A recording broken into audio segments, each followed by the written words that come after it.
안녕하세요. 네, 데이기입니다. 네, 오늘은 제가 영어 독서가 준 교훈 시리즈 5편, 진짜 최종 마무리를 시작하겠습니다.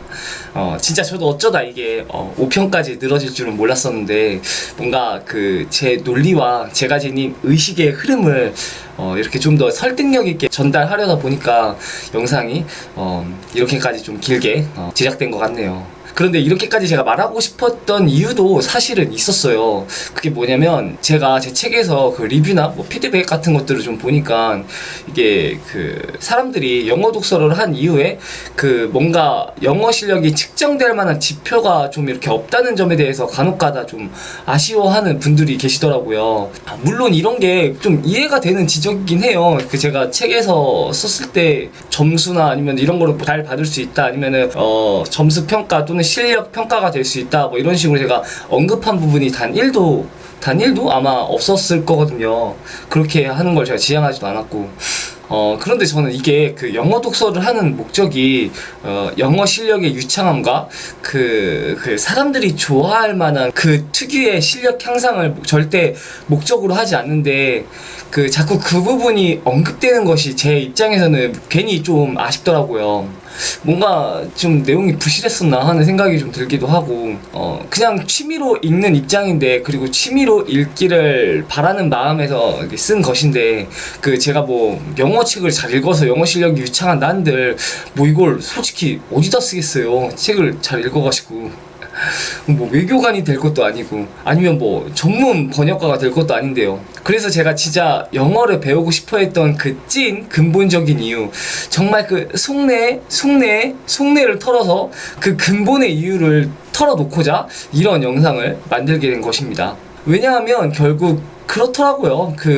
정말 영어가 되었든 뭐 무엇이 되었든 간에 배우고자 하는 목적과 태도가 분명하다면, 결국은 이 목적과 태도가 어떤 막으로 이렇게 좀 형성이 되어서 사람들을 원하는 과정이 되게끔, 또는 경향으로 안내하는 역할을 좀 하는 것 같더라고요. 그리고 저는 이 부분을 굉장히 또 중요시하게 생각하는 사람이고요.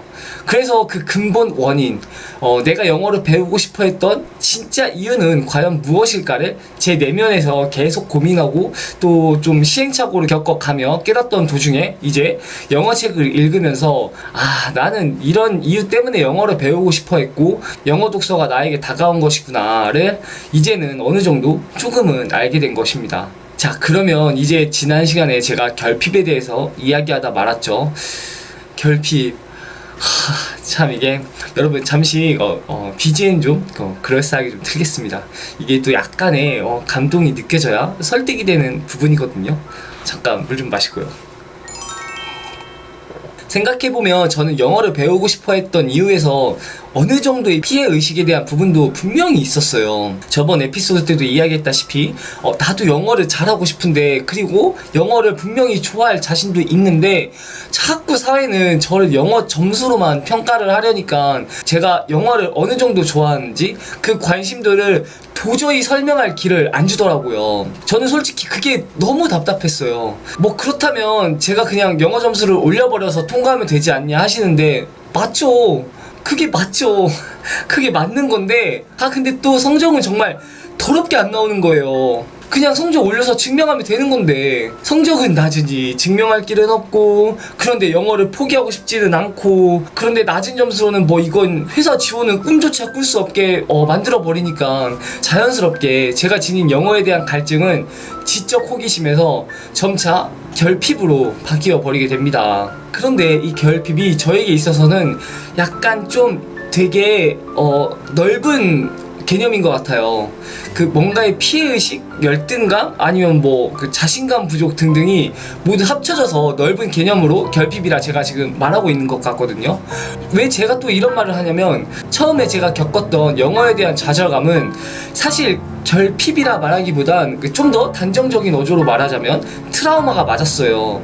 영어에 대한 실패감이 계속해서 저에게 누적되면서, 그것이 저에게 있어 영어를 있는 그대로 바라보는 것조차 힘든 상태로 만들게 해주었거든요. 뭐 일종의 PTSD 같은 거죠. 어떻게 보면 제가 호주로 도망친 것은 뭐 인생의 판을 흔들어 보려 한 것도 있었지만, 어쩌면 그런 면도 있었던 것 같아요. 저는 진짜 영어를 잘해보고 싶었거든요. 영어를 잘한다는 느낌이 무엇일까? 저는 그 기분이 진짜 궁금했었어요. 그런데 그게 좀 더 내면에 깊이 자리 잡혀 있는 그 영어에 대한 제 의식을 불러일으켜 보자면, 어쩌면 저는 영어를 있는 그대로 바라보는 느낌이 무엇일까에 대한 궁금증도 어느 정도는 있었던 것 같아요. 왜냐하면 솔직히 저는 영어를 잘하고 싶다라고 이렇게 말해도 그것이 그 당시에 스피킹을 잘하고 싶어 했던 건지, 그게 아니면 뭐 리스닝이었던 건지, 아니면 뭐 그냥 원어민을 꿈꿨었는지는 확실히 대답을 할 수 있는 상태는 아니었거든요. 뭔가 막연한, 아니면 뭔가 뚜렷한 목적이 없었다고 봐야죠. 그냥 막연히 잘하고 싶다 이 느낌인 거지 어떤 무엇이 되고 싶다는 상태는 아니었었어요. 참, 근데 이게 이렇게 설명하는 게 맞는지 모르겠네요. 좀 뭔가 어려운데. 아무튼 그런데 이제 최종 꿈이, 왜냐하면 모르겠어요. 이게 제가 호주에 가서 영어를 배우고 스피킹도 배우고 리스닝도 열심히 듣곤 했는데, 심지어 말이 트이는 경험도 저는 가져봤잖아요. 그런데 저는 그 무엇을 해도 솔직히 영어에 대한 답답함이 사라지진 않았던 것 같아요. 정말로. 물론 제가 뭐 엄청 잘하는 상태는 아니었었지만 그리고 뭐 그것들을 잘한다고 기대했을 때도 제가 영어에 대해서 소위 말해서 이제는 좀 깨우쳤다는 느낌, 저는 그것들을 잘했어도 절대 못 가졌을 것 같아요. 뭐 그런 생각도 계속 들었고요. 왜냐하면 그 느낌은 영어 독서를 하면서 느꼈거든요. 내가 필요로 했던 영어에 대한 본질은, 내가 진짜 배우고 싶어 했던 그 영어에 대한 바램은 영어로 정보를 해석하는 능력이었구나. 나는 이걸 원했었던 거였구나. 살면서 무수히 영어 공부를 했는데 처음으로 저에게 딱 맞는 느낌을 받았었어요. 그리고 그렇게 제가 이해하고 싶은 대로, 또는 궁금해하는 것들을 그냥 제 방식대로 탐닉하면서 영어책을 읽기 시작했습니다. 그런데 저도 만약에 정말 처음부터 영어 독서를 시작했다면 아마 못 알아차렸을 것 같기도 해요. 왜냐하면 이게 또 도전하고 부딪히면서 어떤 것은 나한테 맞고 어떤 것은 나한테 맞지 않고를 배우고 느낀 거잖아요. 처음부터 영어 독서를 시작했다면 글쎄요, 아마 제가 확신을 가졌을까요? 아니요. 저는 아마 영어 독서를 공부로 받아들이면서 문제집 해석하는 것과 아마 비슷한 방식으로 영어를 접했을 것 같아요. 그래서 저는 제 책에서 절대 제 방법만을 고집하지는 않았어요. 진짜 딱 고집한 게 하나 있다면 사람들이 킨들로 영어책을 읽었으면 좋겠다는 마음. 왜냐하면 제가 진짜 원하는 것은 결국 읽고 싶은 책을 내가 즐겨가며 읽는 것이거든요. 그런데 킨들로 영어책을 읽으면 그 장소에 구애받지 않고 그냥 원하는 책을 언제든 고를 수 있어요. 그것 때문에 저는 킨들을 추천한 것입니다. 또 하나 예를 들어보면, 저는 지금 영어책을 읽는데 단어장을 이제는 일일이 잘 살펴보지도 않거든요. 솔직히 잘 뭐 유추가 안 돼도 이제는 내공이 쌓여서 그냥 적당히 넘어갑니다. 그렇다고 잘 아는 건 절대 아니고요. 그리고 또 저는 그게 어느 정도는 맞다라고 생각을 가지고 있어요. 그런데 솔직히 이 방법도 사람들에게 굳이 강요하지는 않아요. 왜냐하면 사람들도 단어장을 찾아보고 영어책을 읽었을 때 이게 어느 정도의 감동, 뭐 재미, 지루함, 어느 정도의 시간이 드는지 등등이 느껴지는구나를 이게 알아야 하거든요. 그 정도가 정말 사람마다 다 달라요. 또 책에 대해서 만족스럽게 이해하는 정도도 정말 모두 다릅니다. 이건 진짜예요. 예를 들어 저는 대체로 70% 정도 선에서 책이 이해될 수 있는 수준에서 독서를 합니다. 경우에 따라서 70%가 안 될 수도 있고 뭐 30%만 이해했을 수도 있어요. 그 다음에 이제 이게 조금 어려운 책이다 저는 이제 느끼긴 하거든요. 그런데 저는 죽어도 반복해서 읽지는 않아요. 왜냐하면 재미없으니까. 지루하잖아요. 뭐 굳이 반복해서 읽어야 되나? 라는 생각이 들기도 하고, 제가 유일하게 2번 읽은 책이 초창기에 조지 루카스에 관한 책이었는데, 솔직히 엄청 어려운 책은 아니고 그냥 그 당시에 제가 초창기에 읽었던 그 어린이 꼬마 위인전 책들, 그런 책들 하나였었어요. 거기서 그 책을 제가 이제 2번 읽었던 건데, 당시에는 제가 한 70% 정도 이해했었어요. 처음에 읽었을 때는. 근데 그 다음에는 좀 더 완벽하게 이해하고 싶어서 읽어봤는데, 예를 들면 한 85%가 되었다고 해볼게요. 그런데 그렇게 제가 2번을 읽었다고 해서 거기서 오는 만족감 또는 효용감이 솔직히 큰 차이를 느끼지는 못했습니다. 그래서 저는 웬만하면 책을 한 번 이상 읽지는 않아요. 뭐 아무튼 근데 이것도 좀 사람마다 다르다는 것을 말해주고 싶었습니다. 저처럼 꼭 읽지 않아도 된다는 것을요. 아무튼 다시 결핍으로 돌아와서요. 아 맞다, 근데 좀 제가 이 말도 꼭 해주고 싶었어요. 그게 뭐냐면 현재 저는 영어에 대한 트라우마와 결핍을 완전히 극복을 한 상태거든요. 자, 이 차이점을 또 한번 알려드릴게요. 처음에 제가 그 영어책 한 권 외워봤니 하고 그 회화책을 외우면서 영어에 대한 트라우마를 극복했다고 했잖아요. 거기에서 극복한 트라우마가 어떤 의미냐면, 제가 뭐 한 예를 들어 피부에 상처가 났어요.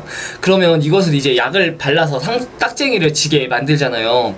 그러면 약간의 흉터가 남겠죠. 대신에 활동하는데 지장은 없고요. 이게 저에게 있어서는 트라우마를 극복했다는 의미입니다. 결핍이 사라졌다는 건 이건 마치 제가 가진 상처가 그냥 자연 치유되었다는 수준이에요. 이제는 어떻게 보면 흔적조차 남기지 않고 완전히 말끔히 사라진 상태를 의미하는 거죠.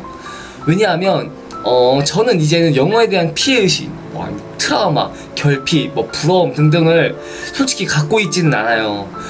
아니 뭐 예를 들어 뭐 통역사가 영어 잘하고 뭐 유학생이 영어 잘하고 아니면 뭐 진짜 밤낮을 12시간씩 공부해서 그 노력에 대비해서 성과가 난 사람들에 대해서는 부러워할 수 있죠. 당연히 부럽기도 하고요. 근데 그런 것들이 막 내가 어떤 열등함을 느끼면서까지 부러워한다는 게 아니라 그냥 뭐 나보다 영어를 잘해서 부럽다 정도? 절대 나는 이거 못 가졌는데 쟤는 저걸 가졌네? 하면서 부러워하지는 않아요. 왜냐고요? 저는 영어책을 읽어서 그 안에 있는 내용을 저만의 시각으로 바라볼 수 있는 힘을 가졌거든요. 저는 이 힘 하나로 영어에 대한 그 모든 부러운 요소들을 전부 해치울 수 있어요. 그러니까 제가 계속 건강한 이라는 의미를 담으려고 하는 건데요. 건강한 상처, 건강한 극복, 건강한 부러움. 저 또한 제가 가진 영어에 대한 능력이 건강한 능력이라고 생각을 하기도 하고요. 자, 그리고 끝으로 이 말을 진짜 꼭 하고 싶었어요. 저는 영어 독서를 하는 사람이지 영어를 올바르게 해석하는 사람은 아닙니다. 다시 말하면 같은 문장에 대해서 내가 해석하는 것과 또는 내가 받아들이는 것과 상대방이 받아들이는 내용은 다를 수 있어요.